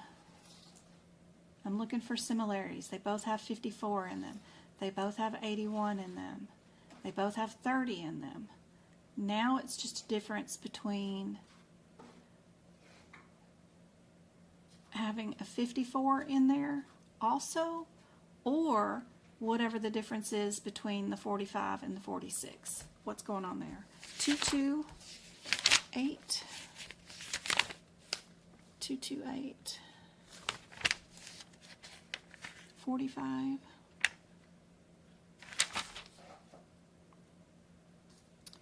and 46. Over here, how many vertebrae did we do? 2 to 3 or 4 to 6? What body part are we under? Front of the spine.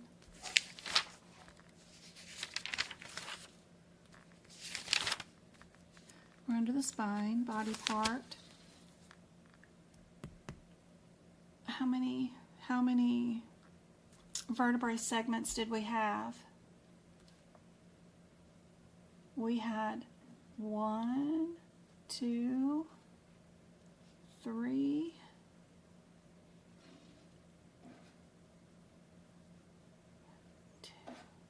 1, 2, 3, 4, 6. We had 6 segments. 6 segments. Because if you come back to your chart here,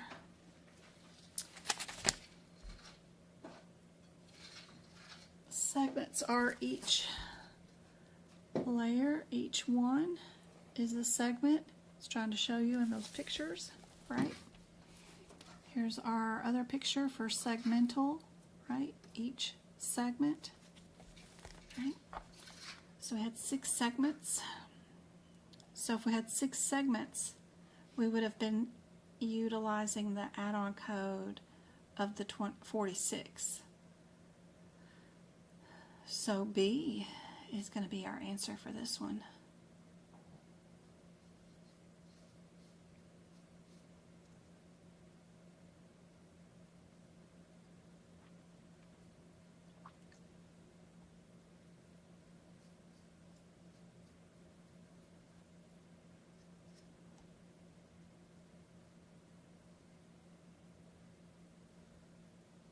What do you guys get for this one? If we're doing the process of looking for, it's probably your 75 and your 76, right? Are we in integumentary? If we're dealing with muscles, no, we're in musculoskeletal, so 230, 75, 230, 75, and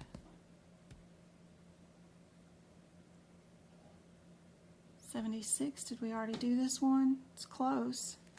This is a different one, right? This one will say that we were not, we're still in the shoulder, right? In the upper arm, but you can see that we're in the teres minor muscle. Earlier in the previous question, all they said was subcutaneous tissue. We were in the soft tissue of the upper shoulder. They didn't say anything about a muscle. And they keep talking about muscles. Remember your names of all those muscle groups that we've got in our musculoskeletal section, right? All these names are kind of cool to be able to pick out of practice exam questions, because knowing that makes a big difference. Teres minor muscle, a large mass, blah, blah, blah. So this one was 4 centimeters also. 75 is 3 centimeters or less, where 76 is less than 5 centimeters. And we were in a muscle, so 76A for this one. It's pretty cool. They have 2 different procedures, almost back to back, with the same set of codes, but they're done differently to show you the differences. Pretty cool. Oh, he's torn meniscus. The vein of my existence. Remember, you can go in the route of the knee on one side, medial or lateral, and you may not do a repair on that side. You need to see where the repair was done. Usually you go in on the healthy side and you repair the broken side after you go through the good side, but you gotta be careful with these. Just because it says the word medial or lateral does not mean you did a repair on those sides, so be careful.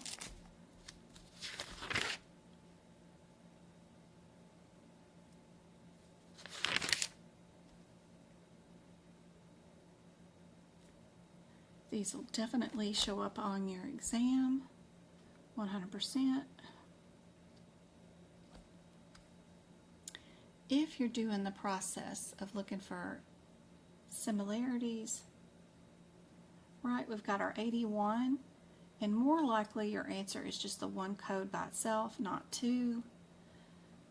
Our 77 code, if we did it, we did something to the cartilage.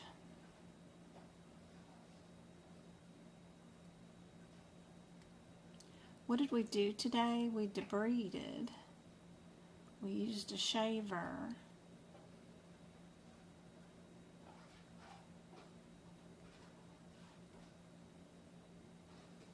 We removed that meniscus.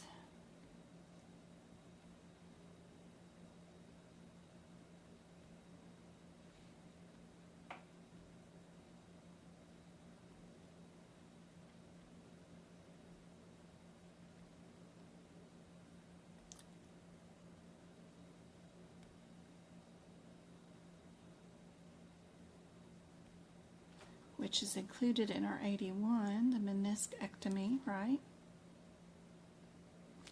What's also included is our meniscal shaving, which is included, right?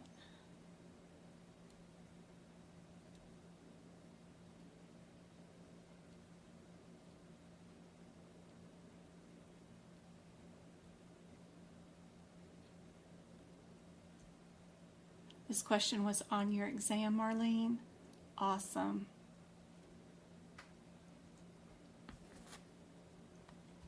That is great information. Where'd I put my little cheat sheet of what's recently been on the exam? There it is. Question 32.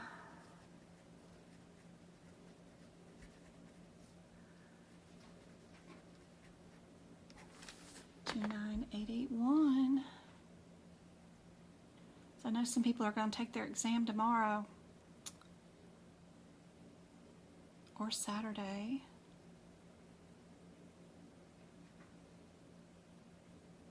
What do you guys think is the answer for this one?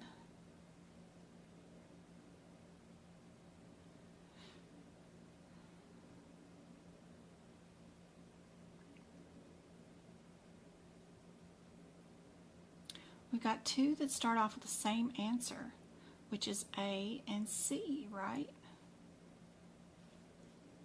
And then if you avoid the 9s, all these, B and C, have 9s in them. That makes A my answer if I was just doing this by process of elimination, not looking at any question at all. And that's it. Ooh, that already looks so good. He's already got it plastered up. Oh my gosh, so fast.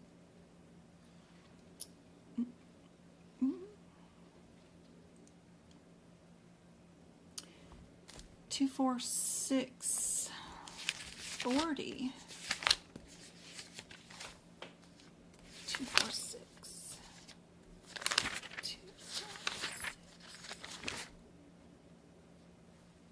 40.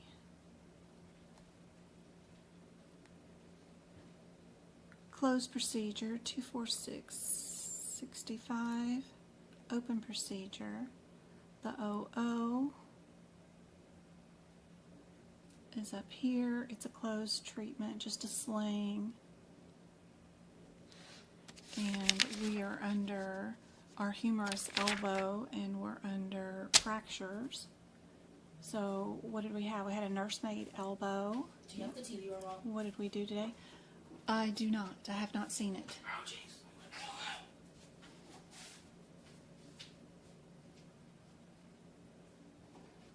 Dislocated.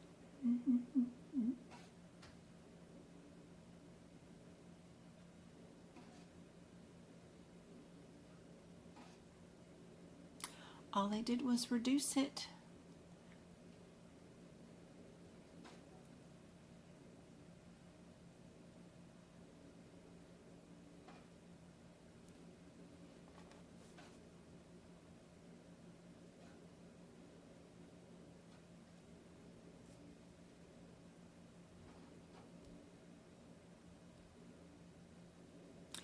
If it's 24600, I have down in my notes that it's just a sling. 24640, I've got an x-ray and a cast. 24650, I have an x-ray and a splint. And then 24655 has got the reduction with it. So 24655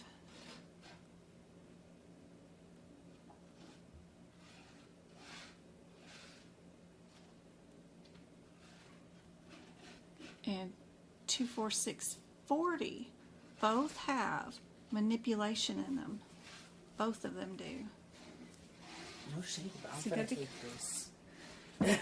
No, sir, not after leaving that bathroom like that and getting me to yell at you for the What? last 2 hours. You don't get soda today. What? You don't get treated nicely when you leave. It was an accident. I forgot. There was no accident about leaving towels in the hallway and that shower and bathroom and the manner that you left it. Oh, it's disgusting. You don't get soda today. Oh. No, sir. Oh my god. No, sir. Go drink some water. I've had water all my life. You have not had water all your life.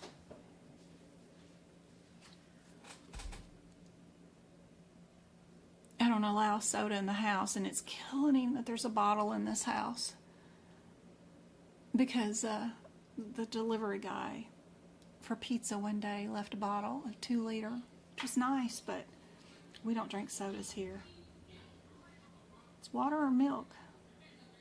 Forever and always. Unless it's Lucky Energy drink, but Mommy only gets that. Travis can't have it. He's got a heart murmur. All right.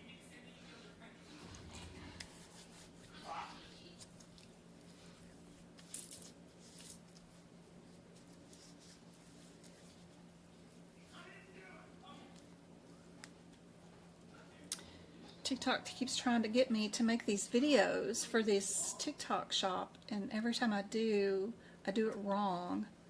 Not tagging the right thing, or the video isn't long enough, or I don't have the right whatever checked in their little checkbox system, and they're always mad at me. I'm like, why are you pushing me to do these, and then you won't show me how to do it? They have a lot of words. You got to read a bunch of stuff to do stuff right, and I don't have the time to read a bunch of words. So I just jump in there and create something, and they're like, nope, that's not right. Like, okay, well, I'm not doing anything different. That's what I do. Is whatever I've got done here. One other cool thing is your last digit here, right, on your diagnosis codes. If it's anything other than A, then you know it's not being treated for, like, this is the day that it happened. If it's an S, then that means it's follow-up care. The fracture was done sometime later. You can always look at some of your available answers and eliminate them because of that, too. Is sometimes very helpful, for sure. And I avoid the 9s because they're either NOS or NES in my available answers. Sometimes that is the correct answer, but a lot of times it's not. It's just something that helps me with my process of elimination and similarities and stuff. All right, there is A.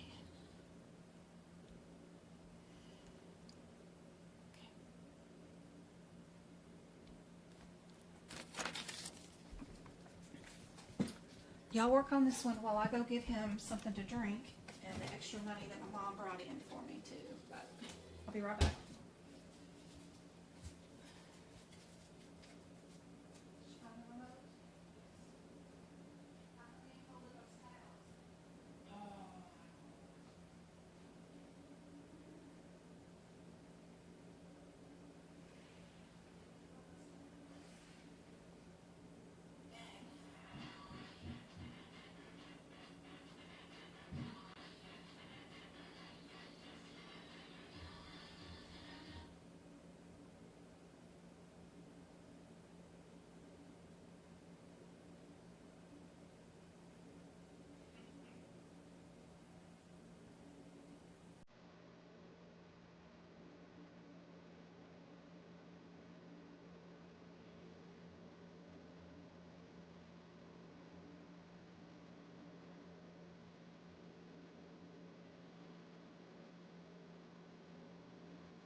done.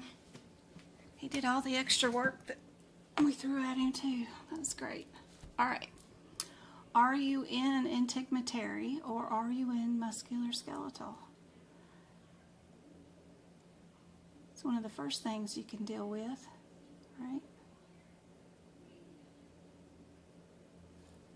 What did we do today?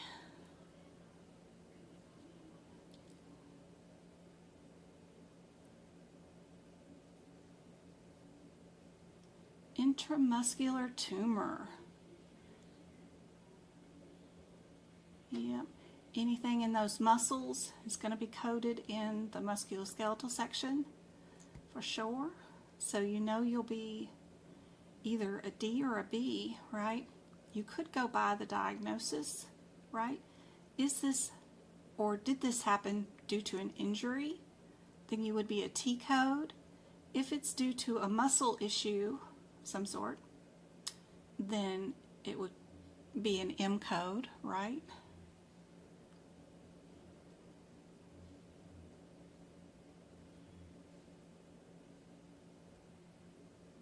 I don't see anything about a car wreck or anything, so probably D.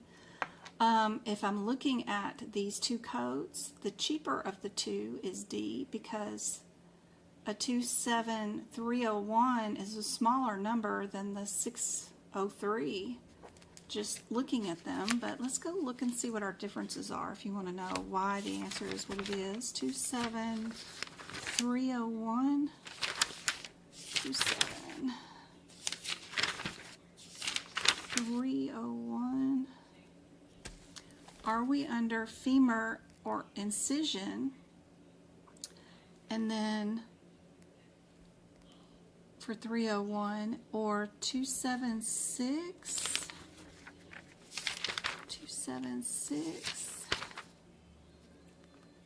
03. This is under a different body part, leg, tibia, fibula, ankle, and joint, where this one's under femur. What body part did we deal with today, right? Is that helpful?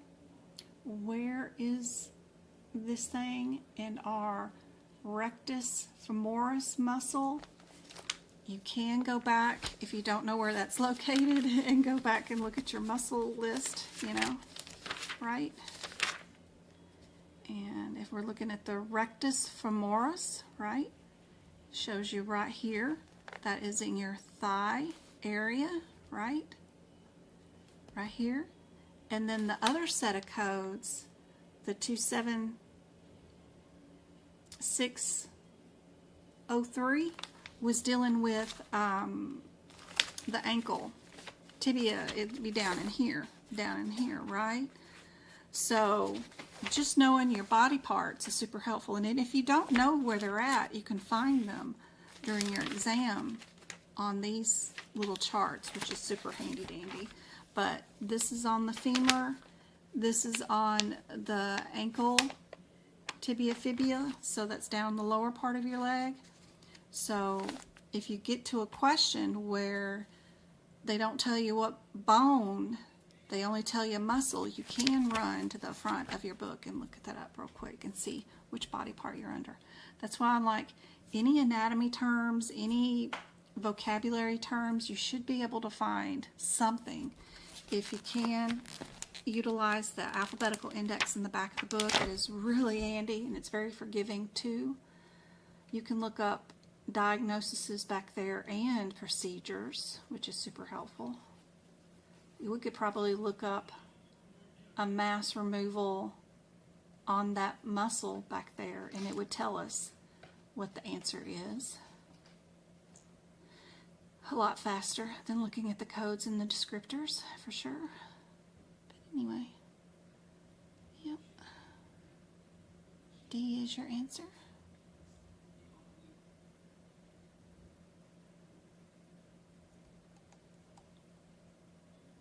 All right.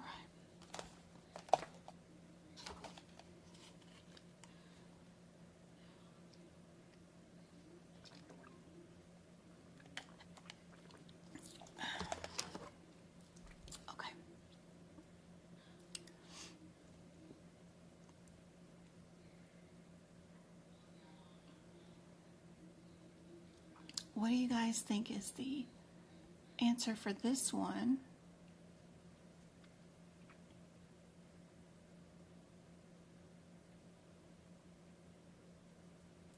They all have the same modifiers.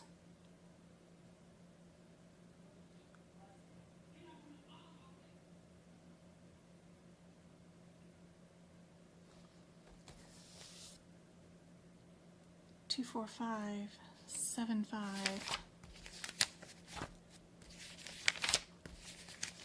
is the cheaper of the first set of codes, but then they pair it with a more expensive code back here. So I'm like, these are so expensive.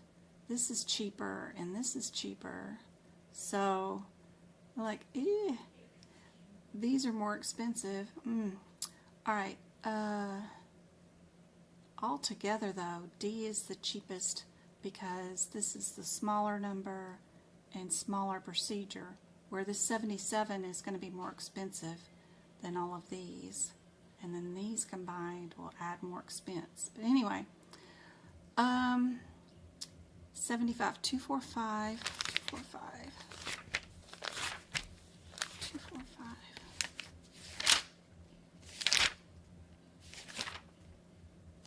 2, 4, 5, 7, 5.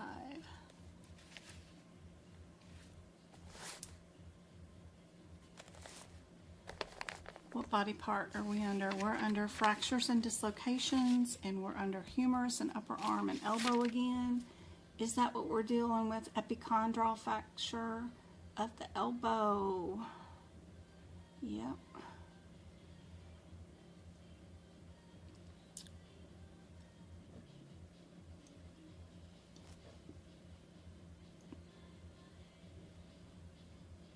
Closed treatment. 75 is an open treatment. 76 is a closed treatment. And 77 is a closed treatment. Are we open or closed? What did we do? Did I see? I didn't see any incisions in here. No. All we did was pop it back into place. So anything with open is outie. So, whoops. Our 7-5 is an open procedure, so we can get rid of that one. 76 is closed, and 77 is closed, and 65 is closed. What are our differences between those codes?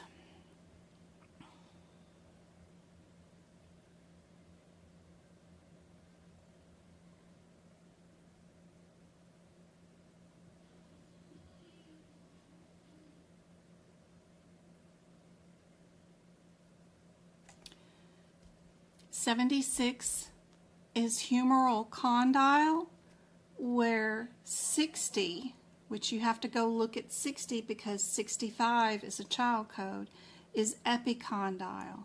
What part of the bone are we in? 75 is on the epi, right? 76 and 77 are not epis.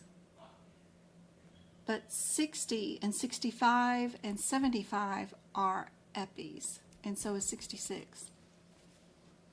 So my suspicions were right. D has got to be the right answer, just because of this. Some of your CPT code descriptors have epi, and some of them don't, and that means you're in a different part of the bone if you don't have the epi. So marking those differences ahead of time is super handy dandy. Epi, not epi, not epi, epi.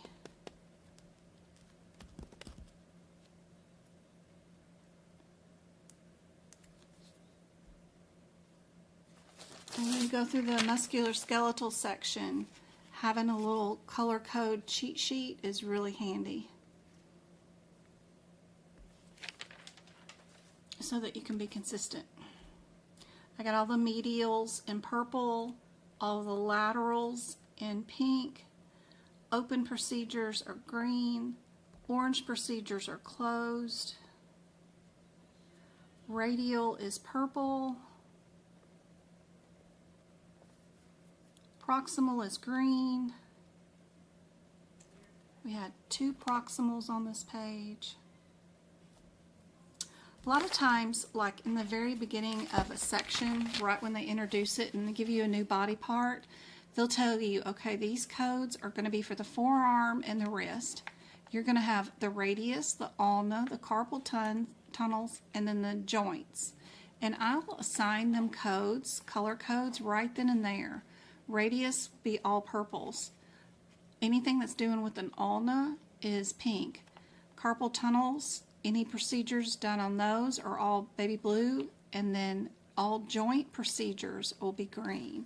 And then I'll go through here and they'll all be color coded like that.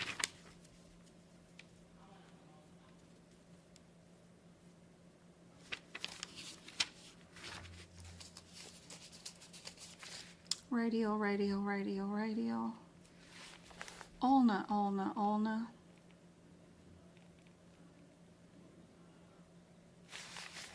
Ulna, ulna. Radial, radial, radial, radial. Carpal tunnel, carpal tunnel, carpal tunnel, carpal tunnel. Ulna, ulna. It just makes it easier to know, okay, these procedures are just for carpal tunnel. This is just for ulna. What body part did I do the procedure on? If it's 4 codes on this page, my differences are bones, right? Ulna, radial, carpal, carpal again, then ulna again. Yeah. Everybody got D for this one?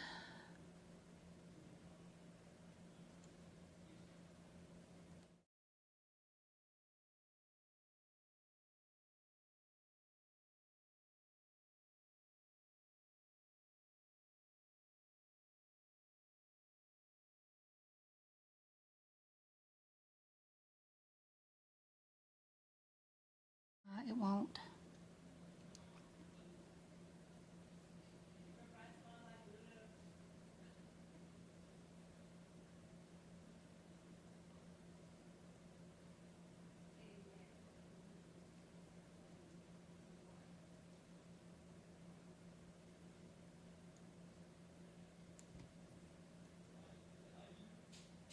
Oops.